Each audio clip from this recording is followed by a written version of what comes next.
નમસ્કાર, પાટનગર નેટવર્ક ન્યૂઝમાં આપનું હાર્દિક સ્વાગત છે અને સમાચારો સાથે હું છું દીપેશ। સમાચારોની શરૂઆત કરીએ ગાંધીનગરથી। ગાંધીનગરમાં પેથાપુરમાં ગમખ્વાર અકસ્માતની ઘટના સામે આવી છે। ફતેપુરા નજીક ઇકો કાર અને આઈસર વચ્ચે ગમખ્વાર અકસ્માત સર્જાયો છે।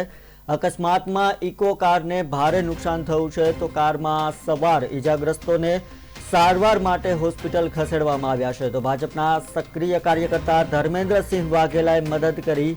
પેથાપુર પોલીસે ઘટના સ્થળે પહોંચી વધુ તપાસ હાથ ધરી છે। ઉલ્લેખનીય છે કે જે રીતે ગાંધીનગરના પેથાપુરમાં ઇકો કાર વચ્ચે અકસ્માત સર્જાયો હતો। ઇકો કાર અને આઈસર વચ્ચે અકસ્માત સર્જાતા અફરાતફરીનો માહોલ સર્જાયો। અકસ્માત થતા ઇકો કારને ભારે નુકસાન થયું છે। કારમાં સવાર ઇજાગ્રસ્તોને સારવાર માટે હોસ્પિટલ ખસેડવામાં આવ્યા છે।